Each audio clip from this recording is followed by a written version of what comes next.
Welcome back. And as we were talking before the beautiful song, speaking at the news conference ahead of the summit, China's envoy in South Africa said that more and more countries hope to join the BRICS in order to safeguard what he termed their legitimate interests. Yes. So I guess there is a reading, a meaningful reading into this equation. Well, it's first of all the timing.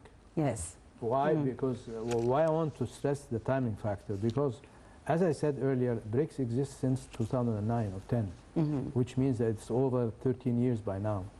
But why everybody is now interested to join the group? Yes.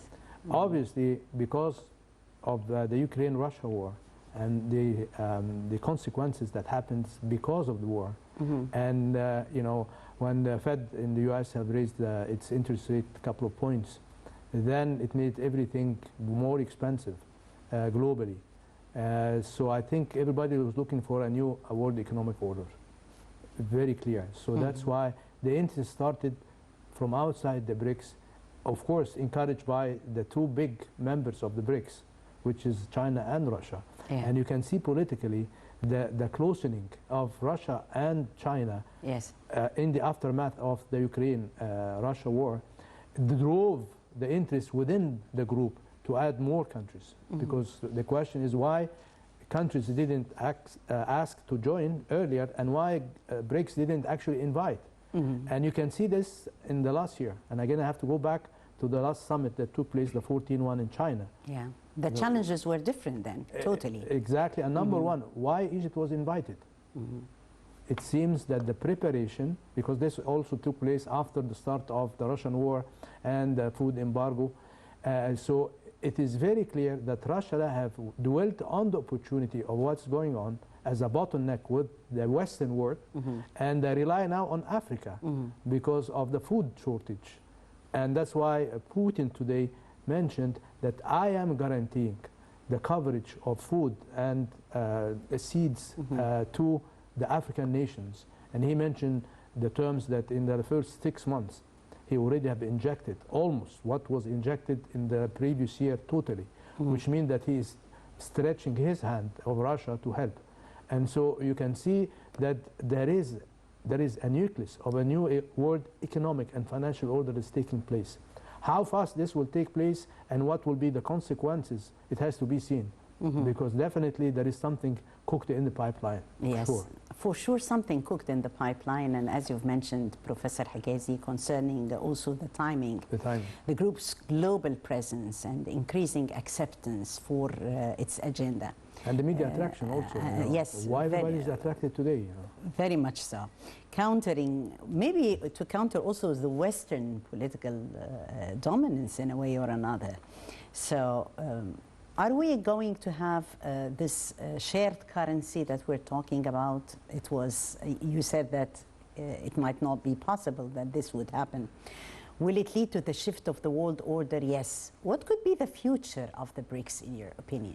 How do you see the future of this bloc? Well, I see after we see whether they will accept the 20 plus, because already Morocco have denied that they applied, although their name was mentioned officially among the 23 countries. But at least the other countries, and I'm referring to the big countries like Egypt, Algeria in terms of natural gas, Nigeria, the big guy who everybody's watching is Saudi Arabia. Yeah. Because the dollar is dominated in terms of the petro products are based on dollars. So if Saudi Arabia, the largest producer and reserve on the world of petrol, then we expect to see something that is really going to change many things. Because imagine that the trading in petrol, in oil, is no longer in dollar based. And that's why the joining of the BRICS with the members who are actually representing the OPEC, and they will declare, or if Saudi Arabia will declare that they will not accept dollar as the currency of exchange, then expect something. And already, by the way, Saudi Arabia have signed with Kenya a contract, oil, of 100, the net worth, or the value of 100 million US dollars in the local currency. And the Kenyan government is already talking about it, and actually the president of Kenya, he mentioned that those who are holding the dollar good luck, because we are not going to need it to buy our oil from Saudi Arabia. So even outside the BRICS, Saudi Arabia with Mohammed bin Salman, the prince or the royal prince, they are really going to change something. So there is something cooking. I'm sure there is the outcome linked with the BRICS. If these countries, the 23, are accepted within the BRICS, definitely we will expect in the short term a change in the world economic order and financial as well. A change in the world economic and financial order, well, that's a big headline. Yes. That would take hours and hours amidst the world changes that is happening today. Will the bloc remain a loose alliance, or in your opinion, would it become a new international coalition? This is one of the challenges that they talk about, because you have already some countries which are facing turbulence, like Brazil. The Lula, actually, President Lula, he took power a couple of months ago, so they are actually going. So there are internal problems, and imagine now if you add 23 more countries. So for now, I would like to keep the picture the way it is, from my own perspective, economically, trading, financially. You have another alternative next to the IMF and the World Bank in terms of emerging countries and in terms of developing countries. They have the new development bank, 50 billion plus. So Egypt now have participated and paid its dues in terms of its share. So I would like to look at the positiveness of what we see on the ground today, and it's very clear it will be the declaration tomorrow, trading, helping emerging countries and African countries. They talk explicitly about Africa, because Africa is the largest continent which is negatively affected by the Ukraine-Russia war, including Egypt. So all of these are positiveness, and definitely there will be a shift by developing countries away from the old Bretton Woods, ex-Bretton Woods initiatives of the World Bank and the IMF and the SDR. That's for sure. Yes, definitely. We have the 5-member group of nations known as the BRICS: Brazil, Russia, India, China, and South Africa, and they are expanding the BRICS bloc. This came now, timely. It was announced now. How far was this like cooked behind the scenes? What made them inject this headline of expansion? I'm sure everything already took place during the start of the Russian war and the food shortages and the escalation of prices of food. Yeah. And again, Russia played it nicely by saying, we will help you.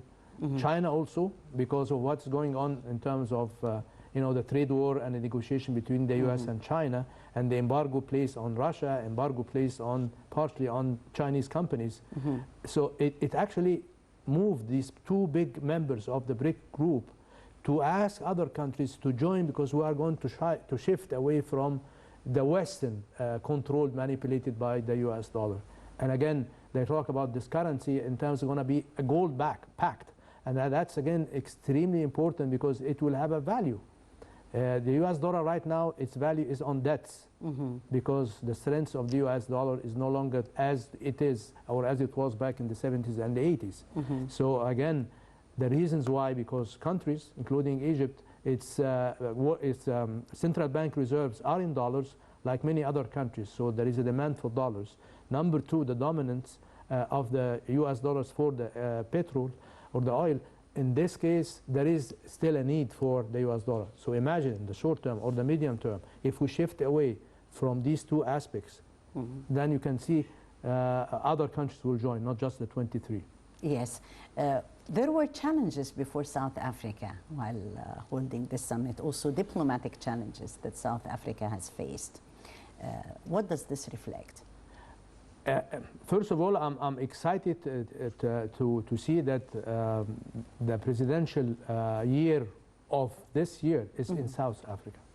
Because when you look back in terms of looking at the history of the previous summits, they were all predominantly either in India or in Russia or in China and alternating. Today it is in South Africa. The smallest economy of the group. Exactly, but I think there is a symbolic reasons for having South Africa. Because the motto of the theme, or the theme of the summit this year, is partnership with Africa. Right. And as he mentioned, Ramaphosa, most of the natural minerals, lithium, ore, platinum, gold, and he cited all of them. Mm-hmm. These are the raw material for the products that are produced in the Western world. So when he said we're not going to export them raw, Mm-hmm. we will ask for FDI, okay, to come inject money in Africa and process and produce finished products, then this is a very clear declaration that, hey guys, we are not the one are talking now, it's our member, the fifth member, the youngest member, the smallest member is going to lead the discussion. Yeah. You know, so this is, again, it's a symbolic reason to say we are no longer the big guys like Russia and India and China. Mm-hmm. But there is another kid in the block who is actually leading the discussions against the Western world. So it doesn't show that it's a conflict between, you know, the Western bloc and the Eastern bloc. No, Russia now, I mean, Africa now is talking, developing countries is talking, and they're talking about helping themselves, and we are supporting them. Yes. So it's a very nicely massaged in terms of the message and how it is developed to the Western world. Yes. Many questions also concerning the main principle of the BRICS as a bloc and the results of, if there are any, on South Africa, the southern pressure, the Western pressure on South Africa, in your opinion. Though it was Putin declared that he would attend the summit virtually, South Africa has continued to face pressure from its Western allies over its close ties with the Kremlin. How do you see this challenge? That's a question mark for me, actually, because you know, Putin, the second largest military power in the globe, and you know, he's still standing strong against all the Western coalition, and he doesn't attend physically, virtually. It gives me the question mark, you know, where is South Africa? Can you not protect him? Or there are maybe, as you mentioned perfectly, that there are some pressures. Western pressures. Because they still, he mentioned very explicitly, actually in the press conference preceding the summit, that we will still be a non-aligned country. We are not going to join either the Western Bloc or the Eastern Bloc. So there is a sort of political considerations to moderate the declaration, because I'm sure they don't want the Western world to look at the BRICS and the declaration coming from the summit as it is one bloc against another bloc. Yeah. That's very important, because imagine that the summit was not run, headed by South Africa. Definitely the media will talk about, oh, it's the Russia and China against now what is happening from the United States and the European countries. So definitely there are pressures on South Africa. Definitely there are pressures on South Africa as the head, as one of the biggest countries in the sub-Saharan Africa. Definitely Ramaphosa and South Africa are trying to show the African continent, especially the sub-Saharan one, that I'm talking on your behalf. I represent you. I will help you. So it's a good move, and it's well done. Yes, though there is still lots of work in progress, but definitely the BRICS will succeed to have an impact on the whole world order. Yes, and we are actually looking forward to tomorrow's recommendations and the press conference and the final declaration. And I think the U.S. is one. It's the country which is very. Can't wait. Yes, yeah. I thank you so much, Professor. It's a pleasure always to have you, Hagazy, to be with you, Professor of Marketing at AUC. Always informative. Thank you so much, Professor. My pleasure Hagazy. always to be with you. Thank you. Thank you. And I thank you, dear viewers, for joining us. That was Wednesday Debate with Taghreed Hussein. See you tomorrow, another team.